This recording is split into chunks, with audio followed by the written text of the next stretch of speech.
Bonjour, je m'appelle Sylvie Cadou, je suis canal, c'est-à-dire que je capte les énergies des êtres de lumière qui m'accompagnent, mes guides d'une autre dimension, sous forme de télépathie, de transe semi-consciente ou bien d'écriture inspirée. Je souhaiterais vous lire l'écriture inspirée que j'ai reçue le 28 octobre. Appelle-nous souvent, demande-nous de te transmettre nos énergies d'amour et de lumière, et bien installé à l'intérieur de toi, ressens ce calme si bénéfique pour toi, ce calme qui te permet de comprendre qu'aucune pensée, aucune émotion, aucune réaction, aucune action ne peut altérer ta véritable nature. Tout change, tout est impermanent, et dans le calme de ta présence divine, tu aimes à l'infini tout ce qui t'entoure et dont tu fais partie. Aimant ainsi, toute la lumière qui est en toi s'avive, brille et rayonne depuis ton cœur, en toi et au-delà de toi. Autorise-toi à percevoir cette lumière qui luit tout au fond du cœur de chaque être humain, cette flamme divine de vie qui t'anime. Retrouve qui tu es et sois tout simplement dans l'accueil de ce qui est, de ce qui sait, de ce qui crée.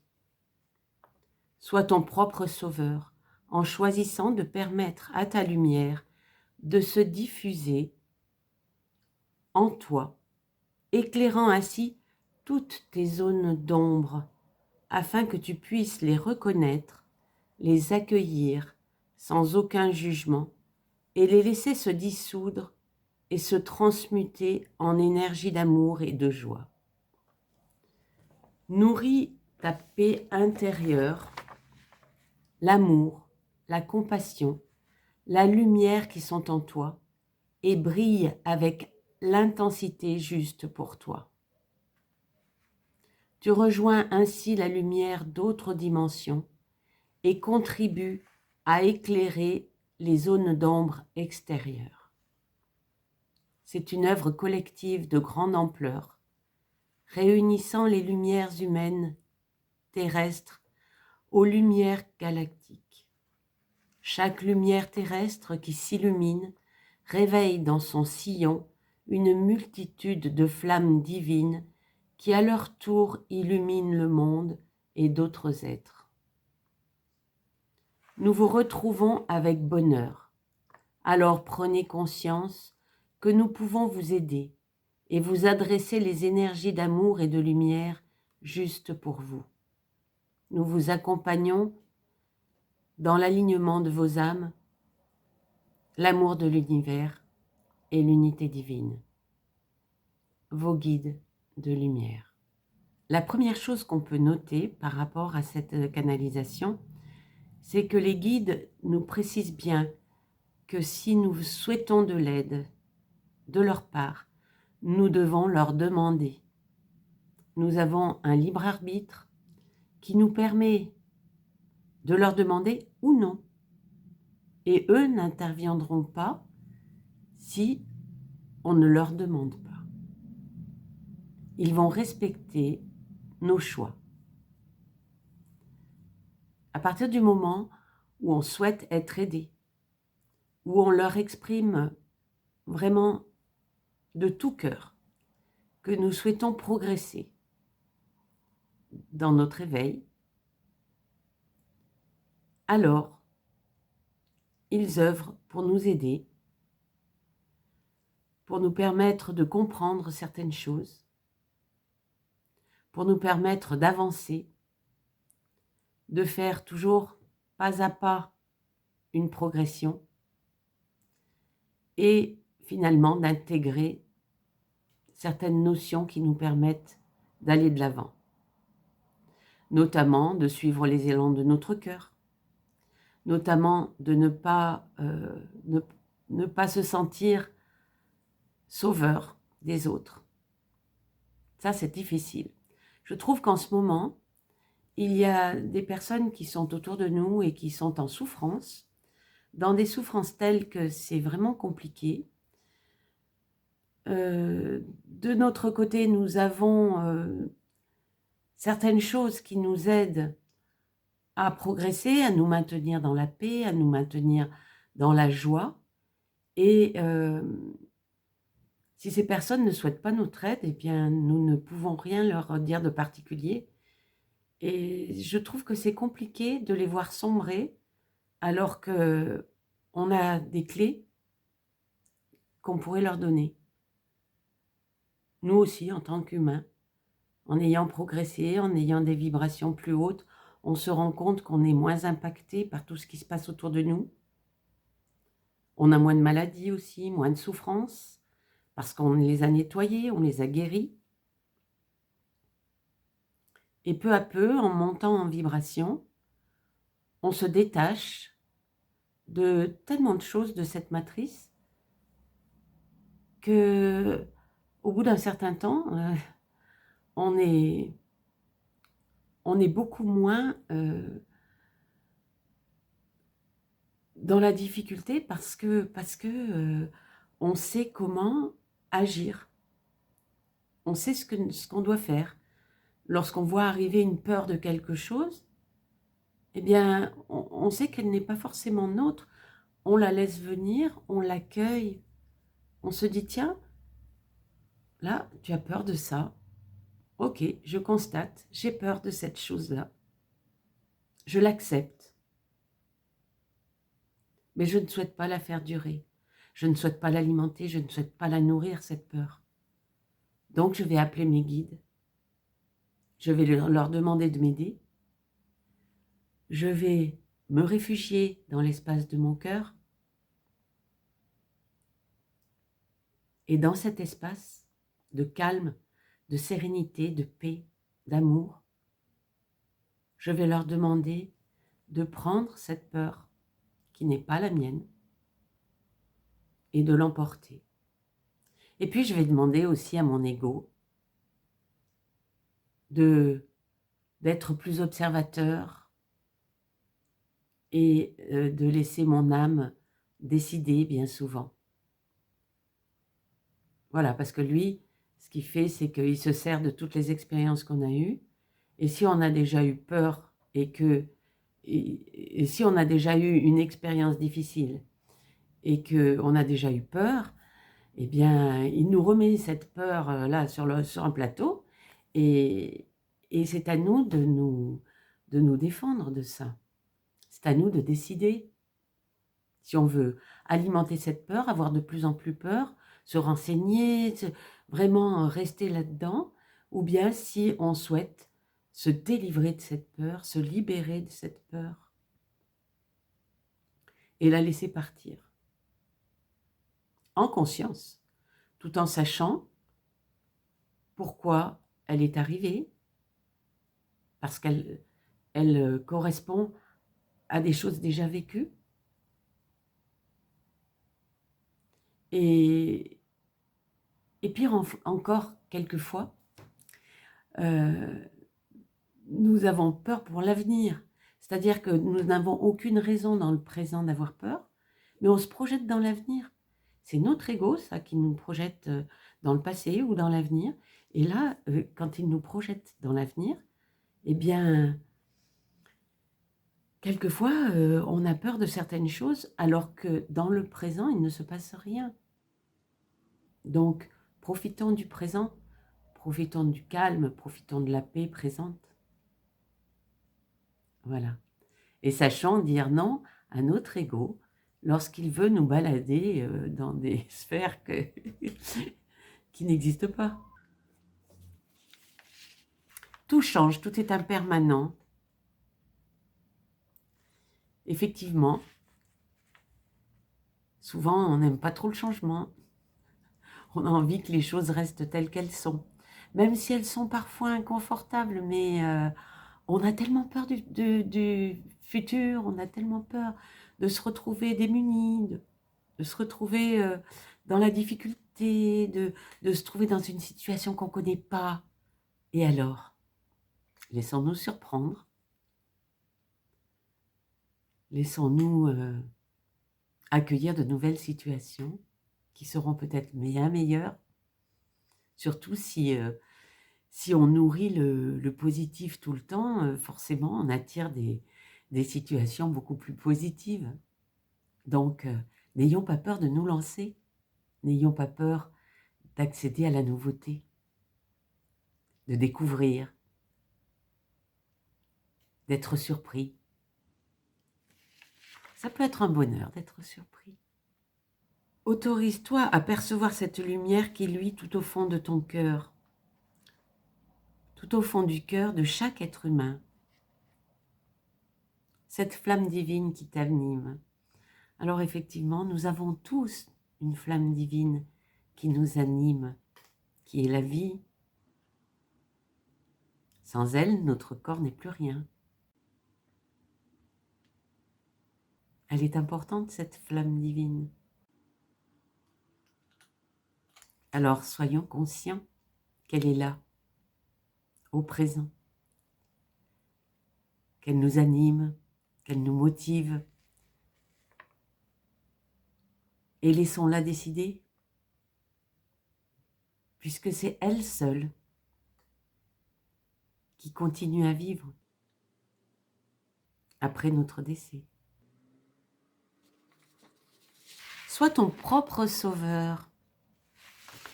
Nous ne pouvons pas sauver les autres. Ça, c'est impossible. Ce qu'on nous demande, c'est de nous sauver nous-mêmes.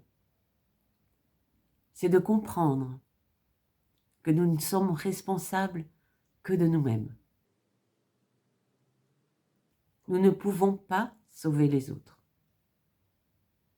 même les êtres les plus proches de nous, même si on les voit sombrer parfois. Bien sûr, nous pouvons les accompagner, nous pouvons les aider physiquement, mais si eux ne décident pas de comprendre quelle est leur véritable personne, quelle est leur véritable flamme, quel est leur être profond, personne ne peut les aider. Eux seuls ont le pouvoir de décider, de faire un choix, le choix de se reconnaître, le choix de prendre du recul, du détachement, le choix d'aimer, mais d'aimer sans attachement, d'aimer d'un amour inconditionnel, de s'aimer soi-même, de s'aimer suffisamment soi-même pour décider de guérir. Décider de guérir, ce n'est pas rien, parce que c'est aussi accepter nos blessures. C'est les regarder, les observer, se dire qu'elles sont bien là, et arrêter de réagir sans comprendre. Mais même si on ne les comprend pas, ces blessures, on peut décider de les guérir. On peut décider de les transmuter en amour. On peut demander de l'aide à nos guides. J'ai fait une vidéo avec un outil pour cela. Je la mettrai en fin de vidéo de manière à ce que vous puissiez trouver le lien. On peut donner une blessure à nos guides en leur demandant de transmuter cette blessure en amour, en lumière. Alors n'hésitons pas, faisons-le. Guérissons. Mais nous seuls pouvons le faire. Les guides ne peuvent pas le faire à notre place. Et nous ne pouvons pas le faire à la place de nos enfants, de nos frères, de nos sœurs, de nos amis. Ce qu'on nous demande, c'est d'être notre propre sauveur, d'éveiller en nous, ou plutôt de réveiller en nous, parce qu'elle est toujours là, notre flamme divine, de l'intensifier, en lui donnant de bonnes vibrations, en amenant de bonnes pensées, en amenant de la compassion, de l'amour, de l'estime de soi, de la confiance, de la foi. Si on amène tout ça en nous, on peut guérir, on peut se pardonner, se donner l'autorisation de guérir et d'augmenter notre flamme, de la faire grandir toujours plus, chaque jour, et de l'aider à briller, à s'intensifier, à emplir notre corps, tous nos corps subtils, et plus encore, déborder de nous, aller au-delà et illuminer autour de nous. Parce que quand on est dans cette lumière intense qui est au fond de nous, quand on la révèle, quand on la fait briller, on est heureux, on est joyeux, on attire les autres. Et quelque part, on leur montre le chemin. C'est notre seul rôle de briller comme des phares pour montrer le chemin. Mais sinon, on ne peut pas sauver les autres. Quand on veut sauver les autres, c'est bien souvent qu'on a envie d'être reconnu, envie d'être aimé, envie d'être estimé, envie de créer chez les autres quelque chose qui nous manque. Non, il faut se remplir soi-même en équilibrant notre masculin sacré et notre féminin sacré,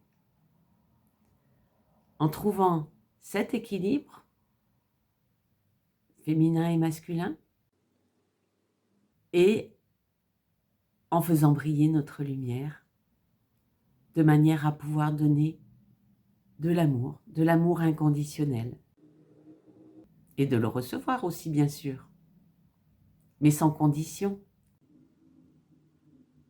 sans aucune condition. Tu rejoins ainsi la lumière d'autres dimensions et contribues à éclairer les zones d'ombre extérieures. Alors ça, par exemple,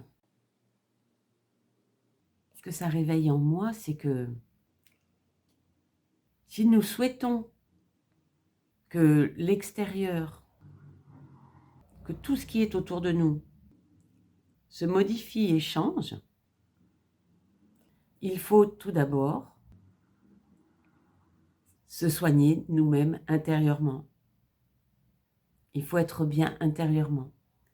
Et tout ce qu'on va améliorer en nous, ça va se refléter autour de nous. C'est comme un miroir. Donc je sais bien qu'on n'est pas au pays des bisounours, mais plus vous allez penser positif, plus vous allez aimer, plus vous allez être lumineux, plus vous allez vibrer haut, plus vous allez être heureux, plus vous allez renvoyer cette joie, ce sourire, ce bonheur que vous avez en vous, et plus vous allez trouver à l'extérieur joie, bonheur, amour, etc. C'est magnifique. Chaque lumière terrestre qui s'illumine réveille dans son sillon une multitude de flammes divines qui à leur tour illuminent le monde et d'autres êtres. Effectivement, chaque fois que quelqu'un se réveille, cette personne emporte dans son sillon plein d'autres personnes. Et c'est merveilleux. Si on arrive à faire briller la terre, au lieu de la détruire, faire en sorte qu'elle soit choyée, aimée, respectée, estimée, eh bien tout ira mieux aussi. Nous vous retrouvons avec bonheur, alors prenez conscience que nous pouvons vous aider et vous adresser les énergies d'amour et de lumière juste pour vous. toujours la même chose. Demandez à vos guides de vous aider. Et vous verrez que c'est fabuleux. Et en plus, ils nous connaissent presque mieux que nous. Donc, c'est toujours très agréable. Et puis, c'est toujours très bienveillant. Plein d'amour, plein de lumière, plein de joie. Si c'est pas plein d'amour, plein de lumière, plein de joie, c'est pas les guides. Donc, on ne peut pas se méprendre. Nous vous accompagnons dans l'alignement de vos âmes, l'amour de l'univers et l'unité divine. Donc l'alignement de nos âmes, c'est-à-dire en accord avec vos âmes. C'est-à-dire qu'on est venu ici sur Terre pour vivre quelque chose de particulier. Et nous, en tant qu'humains, nous sommes les petits humains d'une âme. Et être en accord avec son âme, c'est être en alignement avec elle. C'est forcément être heureux. Parce que quand on fait ce qu'on est venu faire, ce que notre âme est venue faire, et forcément, il y a du plaisir à le faire. C'est quelque chose qui nous correspond. C'est quelque chose qui entre dans nos capacités. Et on est émerveillé, on est passionné, on est intéressé. Et c'est que du positif. L'amour de l'univers, bien on le connaît, hein, l'amour universel, l'amour inconditionnel, l'amour pour tout ce qui existe, pour tout ce qui est, pour tout ce qui crée. Et l'unité divine, nous sommes tous une partie de cette unité divine. Nous faisons tous partie d'un tout que vous pouvez appeler Dieu, que vous pouvez appeler la source, que vous pouvez appeler l'univers, comme vous le souhaitez, selon ce que vous ressentez au plus profond de vous-même, selon ce qui vous correspond. Voilà, j'entends plein de klaxons. Je pense qu'il s'agit d'un mariage et ça marque cette joie d'être en alignement avec son âme, d'être dans l'amour de l'univers et dans l'unité divine. Je vais faire sauter une carte dans les portes de l'intuition.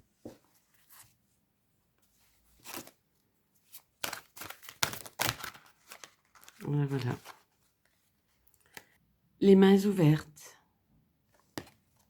Grâce à l'énergie du lâcher-prise, vous entrez en résonance avec ce qui se prépare pour vous dans l'invisible. Le lâcher-prise embrasse le détachement. Cela participe activement à vous inciter à glisser dans une attitude d'abandon au mouvement de l'existence. C'est le signe qu'il est temps pour vous de cesser de contrôler, de garder, de vous agripper aux personnes ou aux situations.